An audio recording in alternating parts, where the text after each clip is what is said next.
దుఃఖం ఏమయ్యనో కదా దేవి. నీ పతి బ్రతికి ఉండగను, నీ పతి బ్రతికి ఉండగను. నీవు అనాథవై ఒక్కడికి దయకు పాత్రలో కావలసి వచ్చగనా నాయనా. కుమారా నాశదాయ్యా, మొదల నిన్ను ఎన్నడూ చూడగలుగుతాను తండ్రి, ఎన్నడూ చూడగలుగుతానయ్యా.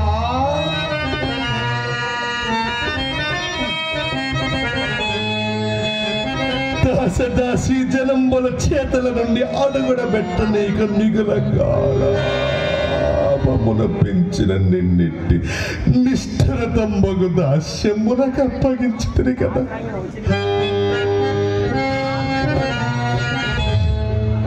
ఆనాడు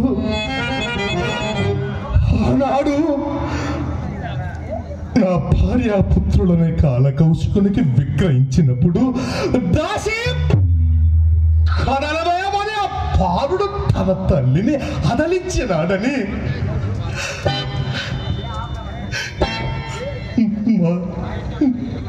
మనోహితుడు ఓరే మా అమ్మను ఎక్కడ కొనిపోదురా అని తనపై అదిరినాడని ఆ కాలకౌశికుడు నిర్దయుడై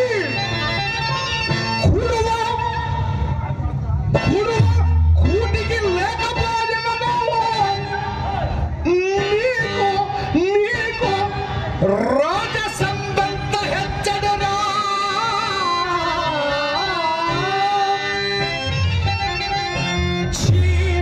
తనకెక్కనే పగను దాసి పుత్రయులు తెలుసుతో పడద్రోయును కుడుకెట్టనా వదనము కన్నీళ్ళతో చూచి ఆ కడుపు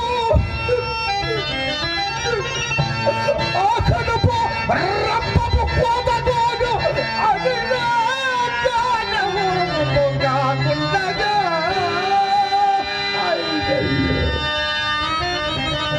అయ్యయ్యో అట్టి దురవస్థ నుండి సతీసుతులను తప్పింపలేకపోయితని కదా.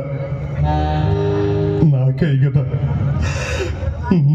కదా రారాజు బిడ్డయ్యకు ఇల్లాలు దిక్కుమారి పరుల కొంపల చాకిరిగెత్తయ్య అల్లాడుట. చే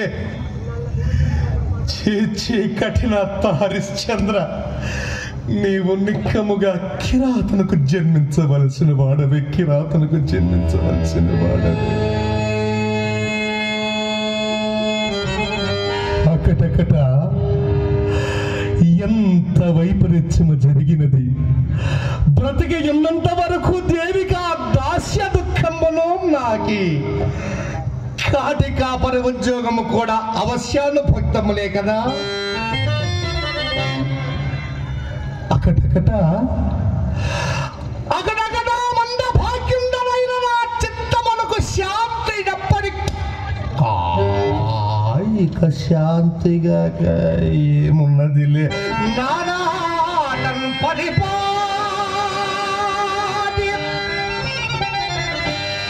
ఆనాడు నా భార్యాపుత్రుల కాలకౌశికునికి విక్రయించిన నాటి నుండి నేటి వరకు గతము దాచుకొని నానాటం పరిపాటి నామది దురంతం పైన చింత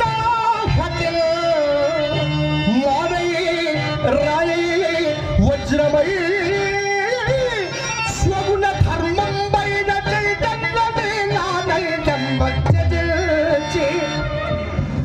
నిర్వికృతి మేళం కీళ్లను కుంబడిగప్పును యోగి మనం బురేతే అప్పుడే